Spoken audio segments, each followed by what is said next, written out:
Selamat sore bagi kita semua. Di sini kami kelompok 7 akan mempresentasikan hasil mini riset kami, di mana mini riset kami berjudul Analisa Perbandingan Struktur Sperma dan Teknik Pembuatan Awetan Sperma kelas Pisces pada ikan mas, virus Carpio, ikan patin atau Pangasius hypothalamus, dan ikan lele atau Calaria sisp. Kami kelompok 7 ada 4 orang. Saya sendiri, Ivan Indramantul Menggaul sebagai moderator, Dahliana Pratiwi sebagai penyaji, Denny Mardiana Harahap sebagai penyaji, Hanida sebagai penyaji. Terima kasih atas perkenalan kami. Ikuti kami sampai bab terakhir, di mana bab 1 pendahuluan akan saya paparkan sendiri, di mana latar belakang masalah. Sel sperma merupakan hasil dari proses spermatogenesis pada kelamin jantan. Sel sperma ini nantinya akan membentuk zigot dengan ovum dari gamet betina. Peran sel sperma ini dalam gamet jantan menghasilkan individu baru dan tingkat keberhasilannya berkualitas bergantung pada kualitasnya. Kualitas sperma sangat tergantung pada strukturnya, sehingga awetan sperma merupakan salah satu cara untuk mengamati struktur sperma dengan baik dan tentunya bisa dijadikan media pembelajaran. Selain itu, dengan cara mengawetkan sperma, maka bisa juga upaya konservasi terhadap hewan liar yang terancam punah. Berkurangnya aktivitas spermatozoa menyebabkan produksi asam laktat menurun sehingga penurunan pH menjadi terlambat. Akibatnya mengurangi pengaruh negatif terhadap kehidupan spermatozoa. Menurut penelitian lain, dalam penyimpanan sperma harus dihindarkan dari pemanasan yang tinggi atau penurunan suhu secara mendadak, kontaminasi dengan air, urin, dan bahan-bahan kimia, goncangan yang berlebihan, dan sinar matahari berlangsung agar daya fertilisasi optimumnya terjaga. Yang kedua ada identifikasi bersama. Permasalahan penelitian yang penulis ajukan ini dapat diidentifikasi permasalahannya adalah: satu, adanya perbedaan struktur sperma dari beberapa spesies hewan yang satu kelas. Dua, perbedaan metode awetan sperma dari ketiga awetan spesies yang satu kelas. Yang ketiga ada rumusan masalah. Berdasarkan latar belakang di atas, maka rumusan masalahnya adalah bagaimana metode-metode dalam membuat awetan sperma. Bagaimana perbandingan struktur sperma dari beberapa spesies kelas Pisces.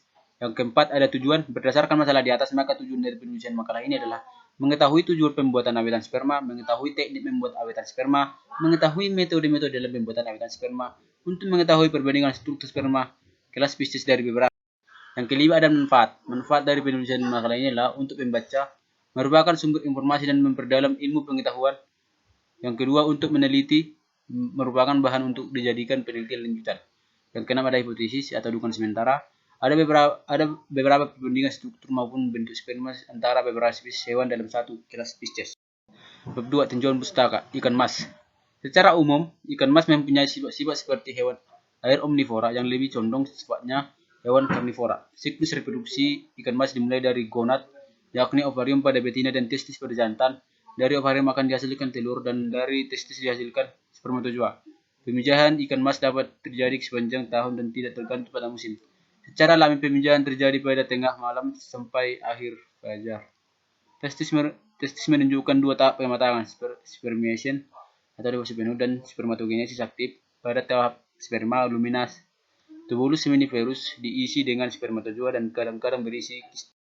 Yang kedua ada ikan lele. Ikan lele secara umum memiliki tulang licin, tidak bersisik namun berlendir.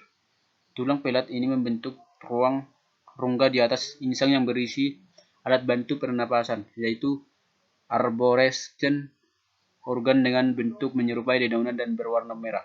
Arborescent organ berfungsi untuk mengambil oksigen langsung dari udara, sehingga ikan lele mampu bertahan hidup dalam kondisi oksigen. Yang ketiga ada ikan patin. Pada ikan patin, kematangan gonad ikan jantan dan betina tidak bersamaan, sehingga sering terjadi kurang tersedianya sperma dan telur dalam saat yang bersama. Volume sperma pada ikan patin relatif sedikit. Jika induk jantan matang gonad terlebih dahulu, maka selama menunggu kematangan gonad induk betina, sel sperma relatif lebih sedikit dapat dikeluarkan terlebih dahulu untuk melewatkan ataupun dengan pembekuan. Ikan patin sulit memijah di dalam kolam atau di wadah pemeliharaan dan termasuk pula ikan yang kawin musiman. Oleh karena itu, pemijahan ikan patin umumnya dilakukan secara buatan karena selama ini belum ada yang berhasil memanipulasi lingkungan agar ikan patin dalam memijah secara alami. Sperma merupakan sel gamet dari jantan. Sperma dihasilkan oleh testis, tepatnya oleh sel Leydig di tubulus seminiferus. Sel-sel sperma sebenarnya hanya merupakan inti yang berflagellum. Sperma dihasilkan dalam testis oleh sel-sel khusus yang disebut spermatogenia. Spermatogenia yang bersifat diploid ini dapat membelah diri secara mitosis membentuk spermatogenia atau dapat berubah menjadi spermatogosit. Meiosis dari setiap spermatosit menghasilkan 4 sel haploid ialah spermatid. Sehingga spermatid ini dapat proses tersebut kemudian kehilangan banyak sitoplasma dan berkembang menjadi sel sperma. Metode untuk mengawetkan sperma bisa dengan pengeringan beku dan teknik kriopreservasi atau pengeringan beku adalah metode pengawetan di bahan beku yang dikeringkan dengan sublimasi es. Tujuan utama FD adalah untuk menghilangkan air dari sistem ke nilai-nilai itu tidak ada lagi mendukung pertumbuhan biologis atau reaksi kimia. Selama proses substrat pertama kali dibekukan dan kemudian kuantitas pelarut dikurangi. Pertama dengan sublimasi, pengeringan primer, dan kemudian oleh desorpsi atau pengeringan sekunder.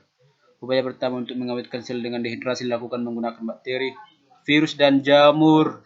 Sejak itu, FD sudah terbiasa melestarikan mikroorganisme, jaringan hewan, obat-obatan, plasma darah, dan antibiotik.